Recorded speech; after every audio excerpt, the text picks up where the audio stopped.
이번 시간에는 사회복지의 구성, 사회복지 정책을 하기 위해서는 사회복지 정책 대상이 무엇인가를 따져야 되지 않겠습니까? 그래서 사회복지의 구성을 목적, 기능, 주체, 객체, 또 관점 이렇게 나눠보겠습니다. 자, 먼저 우리가 사회복지의 구성을 큰 목차로 진행을 해보면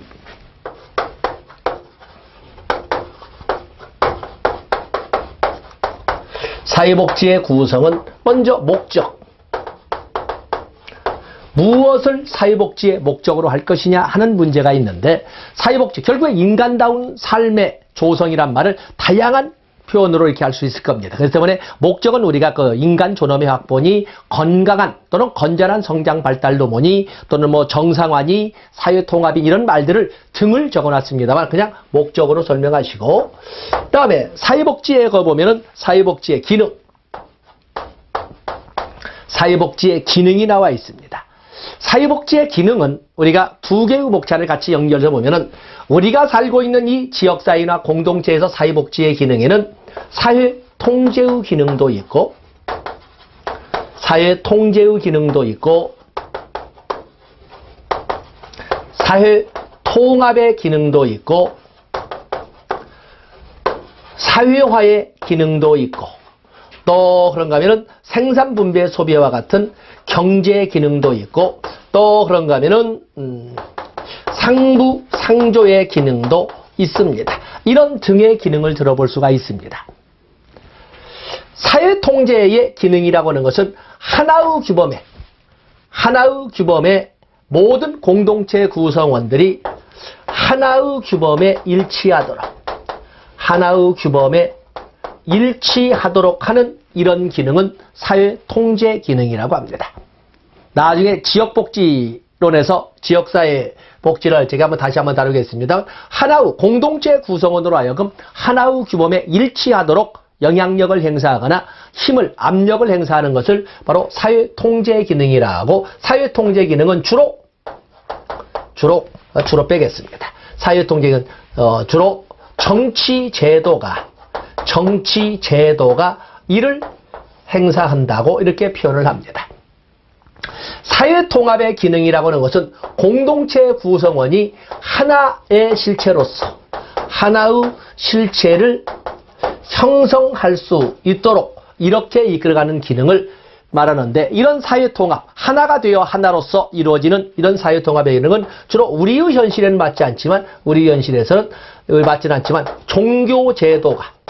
종교제도가 이 기능을 담당한다고 설명을 합니다.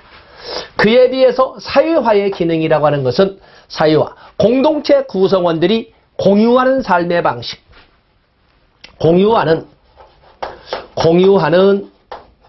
삶의 웨이스 오브 라이프에서 삶의 방식을 내면화하는 것을 사회화라고 합니다. 소셜리제이션.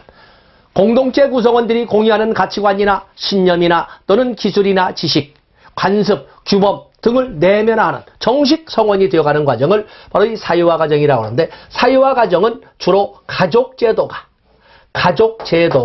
바로 이 기능을 담당한다고 이렇게 설명을 합니다. 그 다음에 경제 제도는 그야말로 생산,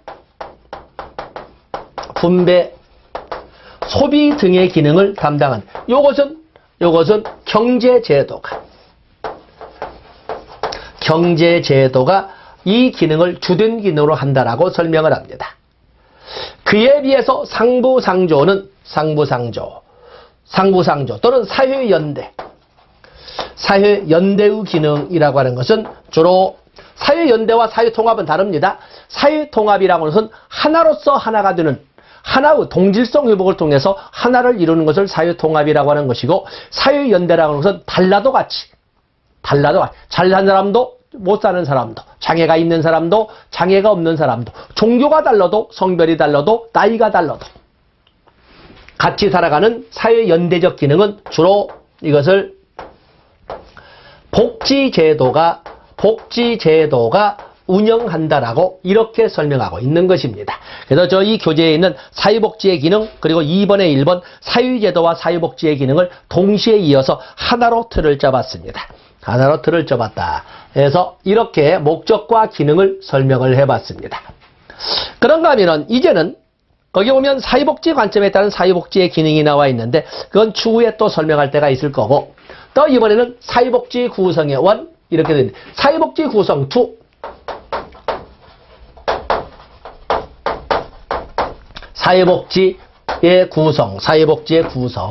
사회복지의 구성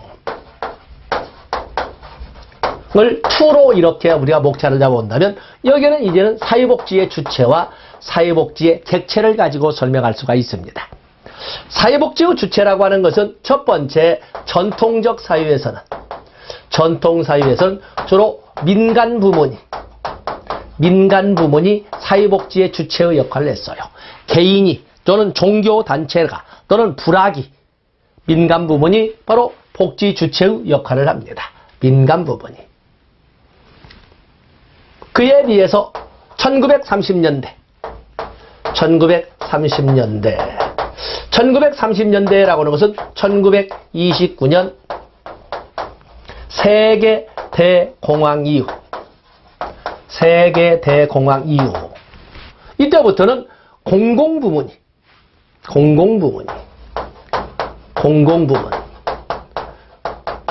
특히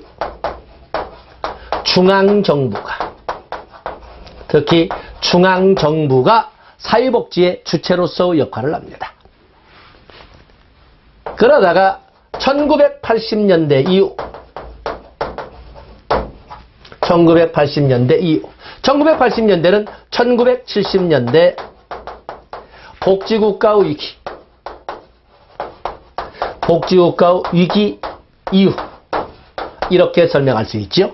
1970년대 복지국가 위기 이후에는 이제는 복지다원주의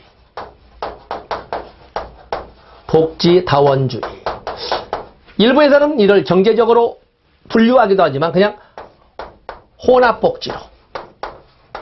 혼합복지의 형태로 해서 중앙정부도 당연히 본래처럼 그런데 이제는 지방정부도 더 나아가서 민간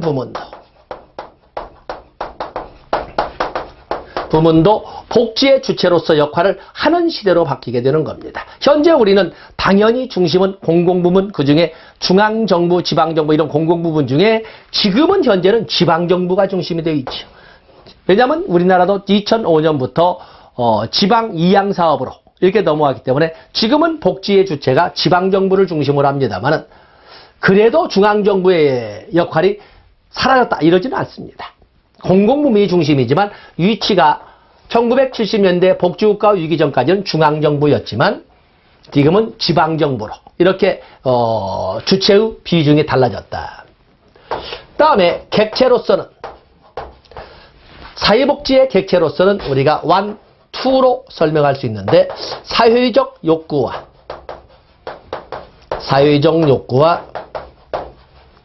사회 문제를 가지고 이렇게 설명해 볼 수가 있습니다.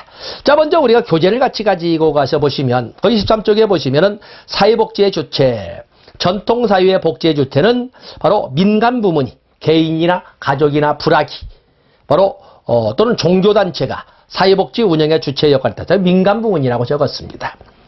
그에 비해서 현대사회라고 하는 20세기 이후 그렇게 되는데 현대사회는 두 개로 나누어서 현대적 경향 이렇게 나와 있습니다. 현대적 경향은 1929년 세계대 공황 이후 옆에다 이렇게 같이 적어주시고 페이지 넘어가 보시면 복지다원주의 1980년대 이후 이렇게 되어 있는데 1970년대 복지국가 위기 이후에 대해서는 거기 보면은 복지다원주의는 세계화의 영향으로 도입된 신자유주의 사상의 산물이다.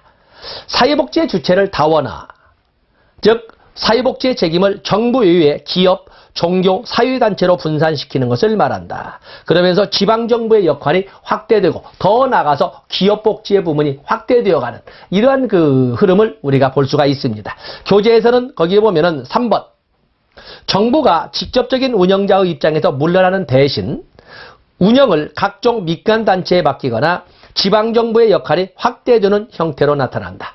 최근 기업복지의 역할 비중이 강조되고 있다. 이런 말도 같이 첨가를 해 놓으시면 되겠습니다. 그러면서 사회복지의 객체는 크게 제목으로 사회적 욕구와 사회 문제로 이렇게 해서 큰 틀을 정리를 했습니다. 자, 이제는 우리가 다룰 것은 사실은 바로 여기 나와 있는 사회적 욕구와 사회 문제를 가지고 지금 다뤄보게 될 겁니다. 자, 사회적 욕구를 별도의 목차를 가지고 다뤄보도록 하겠습니다.